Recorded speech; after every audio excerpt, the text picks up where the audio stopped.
मित्र हो, जर मी तुम्हाला सांगितलं की दिल्ली चलोचा नारा देणारे नेताजी सुभाषचंद्र बोस तब्बल 30 वर्ष साधू बनून भारतातच राहिले होते तर आणि त्यांचा विमान अपघात कदाचित झालाच नाही. 18 ऑगस्ट 1945 तैवानमधील ताइहोकू विमानतळ जपानी लष्कराचं मित्सुबिशी KI-21 विमान उड्डाण घेतं आणि काही मिनिटातच ते पेटून जमिनीवर कोसळतं. अधिकृत घोषणा होते भारताचा महान क्रांतिकारी नेता नेताजी सुभाषचंद्र बोस यांचा मृत्यू झाला. पण खरंच असं घडलं होतं का?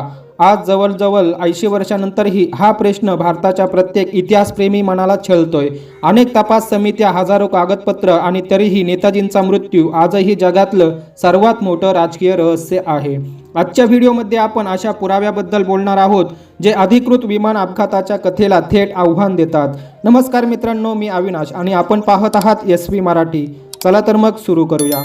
मित्र हो, पहिली आणि सगळ्यात धक्कादायक गोष्ट, या अपघाताचा एकही फोटो उपलब्ध नाही. नेताजींसारख्या जागतिक नेत्याचा मृत्यू जपानच्या लष्करी विमानतळावर होतो आणि एकही फोटो नाही.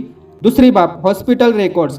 ज्या नानामोन हॉस्पिटलमध्ये नेताजींवर उपचार झाल्याचं सांगितलं जातं तिथल्या कागदपत्रांमध्ये सुभाषचंद्र बोस या नावाची नोंदच नाही. उलट इचिरो ओकुरा नावाच्या एका जपानी सैनिकाच्या मृत्यूची नोंद आहे.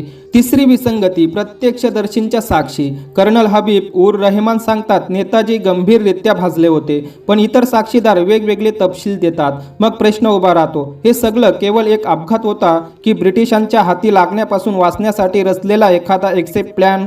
भारत सरकारने सत्य शोधण्यासाठी अनेक आयोग नेमले. शयनवास समिती, खोसला आयोग या दोघांनी अपघात मान्य केला. पण 1999 मध्ये स्थापन झालेल्या न्यायमूर्ती मुखर्जी आयोगाने संपूर्ण देश हादरवून सोडला.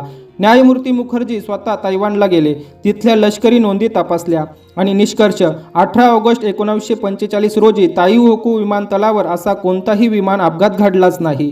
इतकंच नाही, जपानच्या रेनकोजी मंदिरातील अस्थी नेताजींच्या नाहीत असंही आयोगाने नमूद केलं. पण प्रश्न असा आहे, इतका धक्कादायक अहवाल संसदेत स्वीकारलाच का गेला नाही? सत्य धोकादायक होतं का? काही गुप्तचर फायलीनुसार नेताजी जपानहून सोव्हिएत युनियन म्हणजेच रशियाला जाण्याच्या तयारीत होते. सायबेरियातील तुरुंगात एक भारतीय नेत्याला पाहिल्याचे दावे काही रशियन कैद्यांनी केले.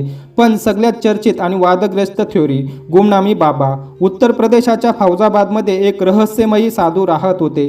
ते कधीच कोणासमोर येत नसत, पडद्याआड संवाद साधायचे. 1985 मध्ये त्यांच्या मृत्यूनंतर घरातून नेताजींच्या कुटुंबाचे फोटो, जर्मनी, जपानमधील वस्तू आणि अत्यंत गुप्त कागदपत्र सापडली. फॉरेन्सिक तज्ज्ञ सांगतात गुमनामी बाबांचं हस्ताक्षर आणि नेताजींचं हस्ताक्षर खूप मिळतं जुळतं आहे. जर हे खरं असेल तर विचार करा, दिल्ली चलोचा नारा देणारे नेताजी आयुष्यभर कोणालाही आपली ओळख सांगू शकले नाहीत. 2016 मध्ये भारत सरकारने नेताजींशी संबंधित 100हून अधिक गुप्त फाईल्स जाहीर केल्या. या फाईल्समधून एक गोष्ट स्पष्ट झाली, स्वातंत्र्यानंतरही नेताजींच्या कुटुंबावर गुप्तचर पाळत ठेवली जात होती.